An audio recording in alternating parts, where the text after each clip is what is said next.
Hey, you made it to Simple Plan Trucking. Welcome. If you enjoy our channel, please subscribe by giving us a like and clicking the thumbs up. Also, click on the bell to be alerted when we release new content. And if you're interested in joining the Prime family, follow the link in our description box below to driveforprime.com. When filling out your application, use our referral code GRAJDA. Reach out to us with any questions that you may have or call our Prime recruiter, Barbara Brown, at 417-521-3915. Finally, we ask you to share our channel with friends and family who may be interested in trucking as a career. What we really want is to help people set and achieve goals they never thought possible. Let's get this video rolling. Let's roll.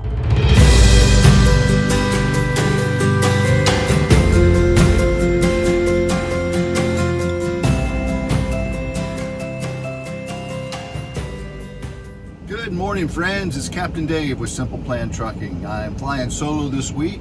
Just came back off of home time, and we had so much to do at home that we decided Brooke would stay home for another week to get some things done. So I'm out here on my first load after leaving the house, sitting in a little town called Convoy, Indiana. Convoy, Ohio. It's on the border with Indiana, close to Fort Wayne, and I'm going to deliver at the Walmart distribution center in a suburb of Fort Wayne called Auburn, Indiana, and it's just to the north of Fort Wayne. So I'm about 35 miles from there. I stopped the truck last night at this beautiful rest area, and I don't actually deliver until about 2:30 this afternoon, but it's one of those OTIF loads, so it has to be exactly within that window between 1:30 and 2:30. So I'll plan to roll in there about 1:35, get into the door and get this load unloaded, still have plenty of time on my clock to get on down the road and get another load.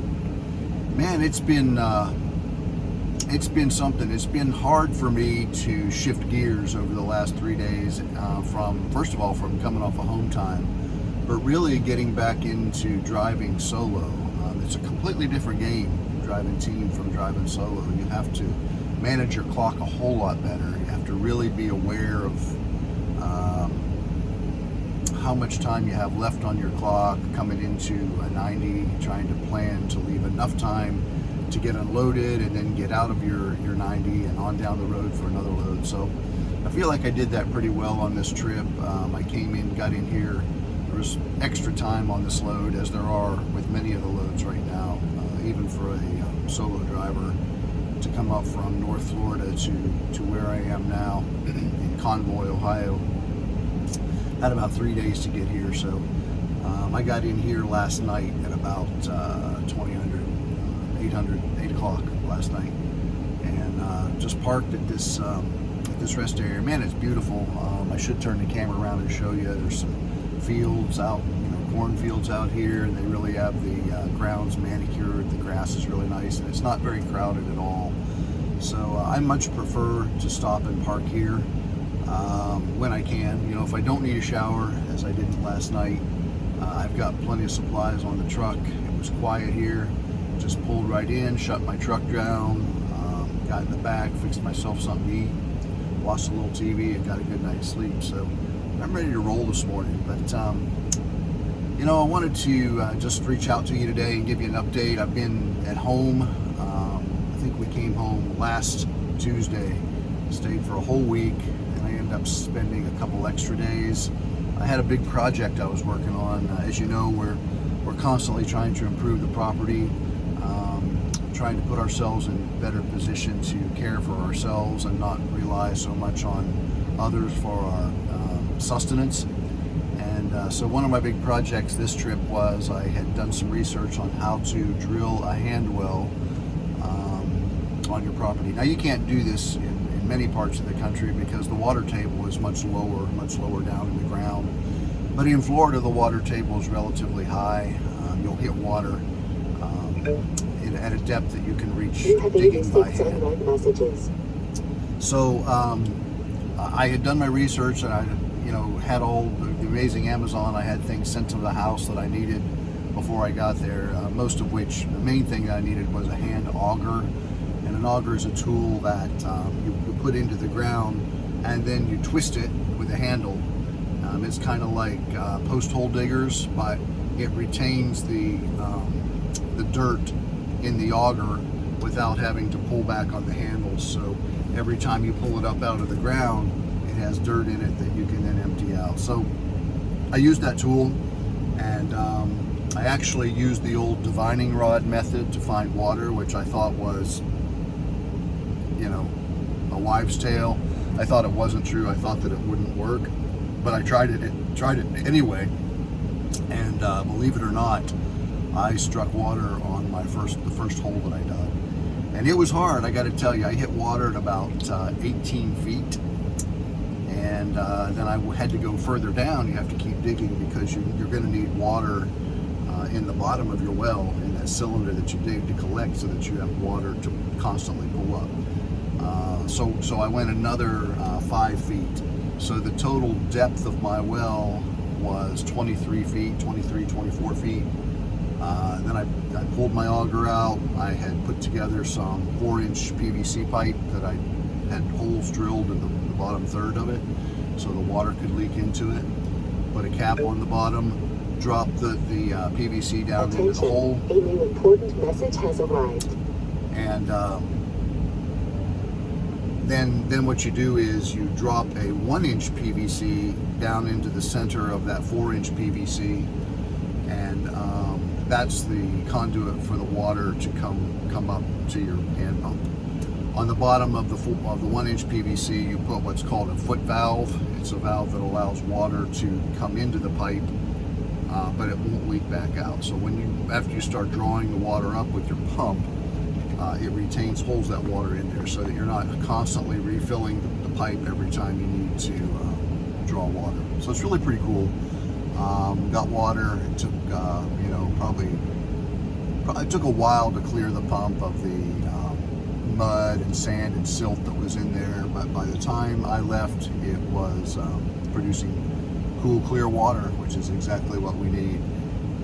It's kind of exciting to know that if the grid does go down, if we do lose power for an extended period of time, we don't have to rely on city water, which we don't have anyway, and our well at our house requires electricity to operate. So though we do have generators and we have backup power for our frozen food, we now have a source of water that we can survive with without electricity. So that's pretty exciting.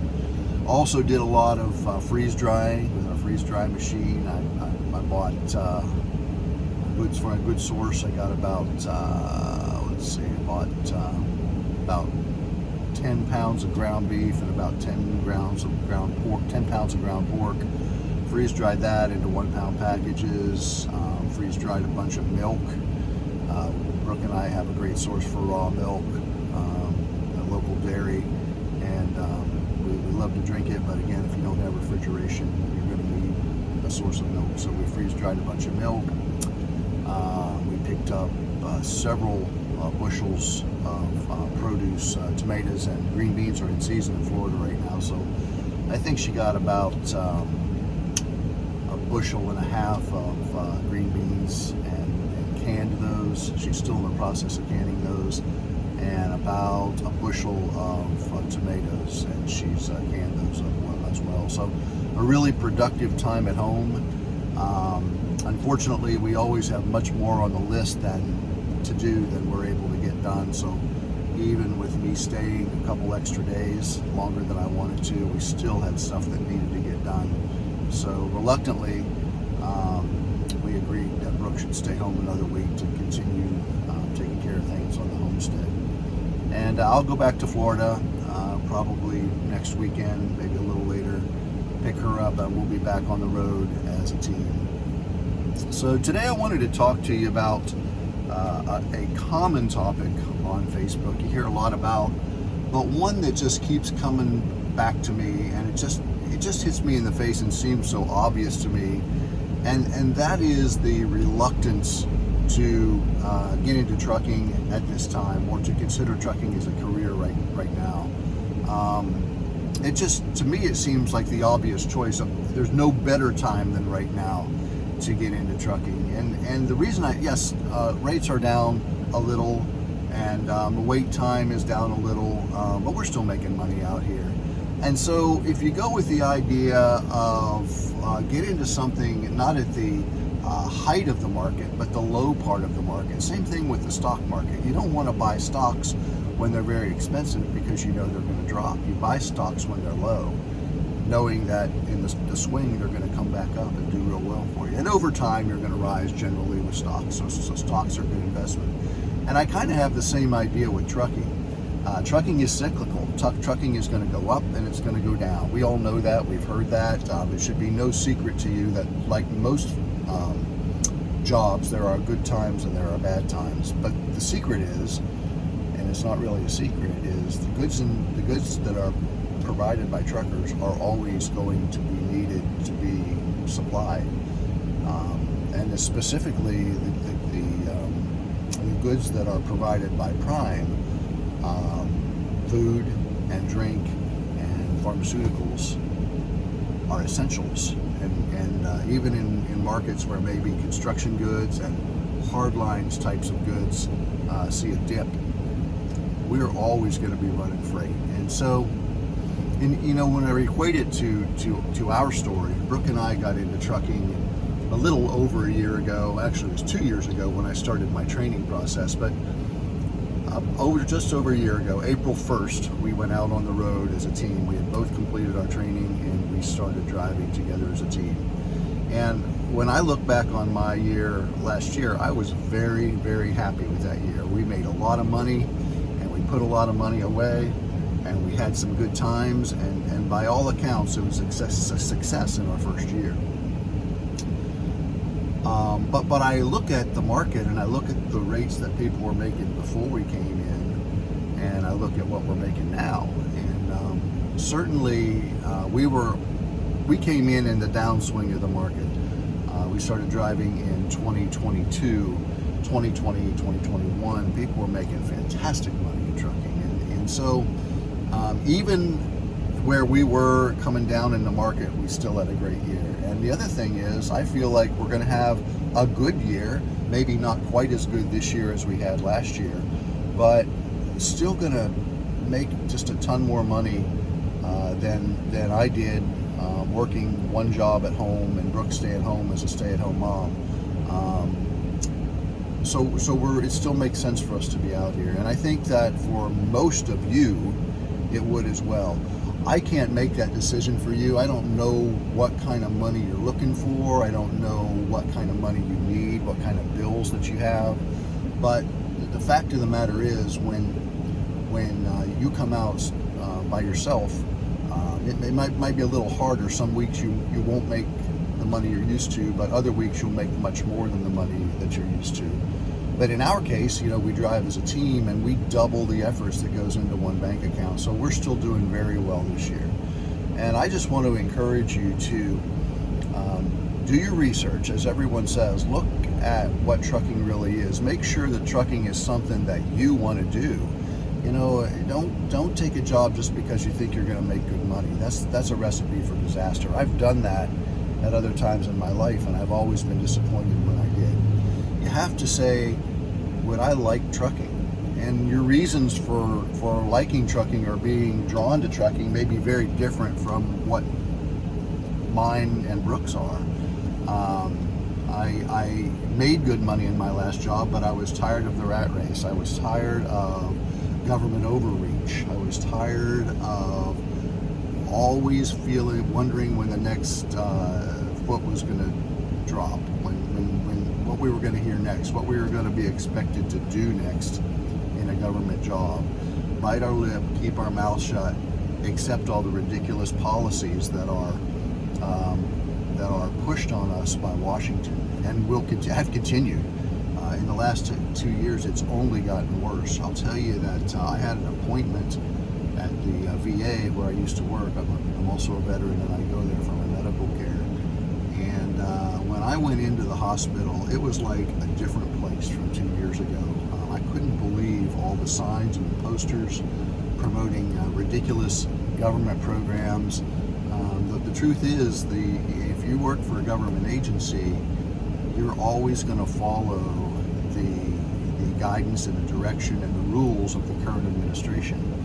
And so if that's something that you're concerned with, and not just the current administration, just government in general. Government doesn't do anything well.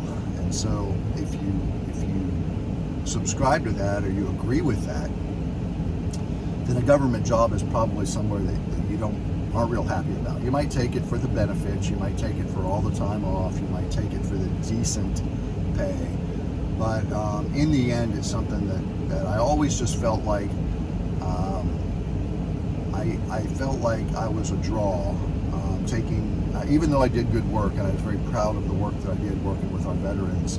I felt like I was taking money from the taxpayers of the American people and taking money out of their pockets, and I sort of felt bad about that. So I wanted to get into something that totally was a needed service, and something that if I do this job, this is the kind of money that I can make. And I did my research. I looked at all the different companies out there.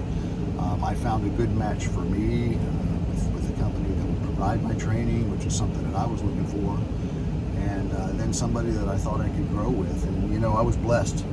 God led me through that whole process. He led Brooke to agree to come out here with me. She came to training. It just worked like it was so easy. And I think that I believe that when God puts steps in your life, puts things in your life, that He provides a way for you, and He makes it that way. Sometimes when you're beating your head against the wall trying to make something work, it's really not the right thing to be doing. And when you step back and you look at that, you can realize that sometimes it takes time. Sometimes years later you look back and say, where did my life go? What did I do? The paths that I went, did I make the right choices? Sometimes we do, sometimes we don't. But when you sit back and allow yourself to be led, you usually end up in a place that is going to bring you success and happiness and provide for you. So, I'm probably 5 years now. We're on this simple plan, this 5-year plan to retire in about 4 or 5 years. And so far, things are just going great. And I'm here to tell you that it can for you too, whatever your plan is. If you're 58 years old like I am, if you're 21 years old and just getting a start in life, we meet people all across the gamut of age, social situations, financial situations, people from different parts of the country, people from different parts of the world. Trucking can work for any of you. The thing that you have to do is one, get out of the driver's seat. Know that you're not in charge from the time you come into the time to Prime, and even out here on the road. Yes, we have a lot of autonomy in deciding how we get the load from point A to point B. There's not people breathing down our neck. If you develop a good relationship with your fleet manager, you really don't have much interaction with them at all, and that's the way that it ought to be. They have a lot of people that they have to manage, and they don't have time to chit chat with you on the phone. So if you are someone that thinks that you would like that kind of a lifestyle, you should consider trucking. If you're someone though that gets lonely, that's something to consider, especially if you're going to drive solo. I'll tell you that I wouldn't want to do this job solo. Just in the last 3 days, I'm going nuts sitting in this truck by myself. You can only listen to podcasts so much, and you can only call your friends and family so much. I do a whole lot better in this job when I have my wife with me. So if you're someone who doesn't mind that, someone that likes to be by themselves and likes the solitude, then solo trucking might be a great fit for you. But if you're someone that needs interaction with others, it might not be, or you might want to consider teaming with someone. But the main thing is, I just want you to know that there's no better time than right now to get into trucking. Don't stop. Don't hesitate because, the market's not right, or, I'm not where I need to be, or this or that. Get out there and do it. Prime specifically provides an opportunity for people to come in and get a job and teach you a skill, a sustainable skill that you can provide a good living for yourself and your family with zero investment of money. zero education. You have to bring literally nothing to the table other than your body and a good attitude, and you will be successful. They've taken all the roadblocks out for you. So get out there and do it. Take the first step. Fill out the interview. Fill out the application. First, do your research. After you figured out, that trucking's right for you, then choose whatever company that you want to start with. Get on the phone, get on the internet, fill out the application, and take the first step. Because here's something else that you don't realize. You're thinking right now, all the rates are down, and I'm not going to make as good of money in trucking right now. Maybe I'll do it in 6 months or a year. Well, 6 months or a year is 6 months or a year from now. So that means you're just starting the process at that time. It's going to take you 6 months or a year before you get through the whole process, get through training, get your CDL, get your TNT training, your 50,000 miles on the truck with a trainer. It's going to take you 6 months or a year before you ever get into your truck and start trucking on your own. And guess what? In that time, I guarantee you the market will have changed. By the time you get into a truck, the market's going to be something different than it is right now. I don't know if it's going to be up or if it's going to be down, but it's going to be different. And there will always be a need for truckers. There will always be a need for people to get out here and hustle and make it happen and make a good living. You can do it. We're doing it. Get on the board. Get on the truck. Come on. If I can help you with that, let me know. In the description, I'll put my driver code. And don't hesitate to call me. My phone number is also in the description. I can answer questions for you. Text me, whatever you want to do. And when you do apply, if you apply with Prime, please list my driver code. I'd appreciate it. Hope you have a great day. Be safe out there. Take care of each other. And I'll see you on down the road.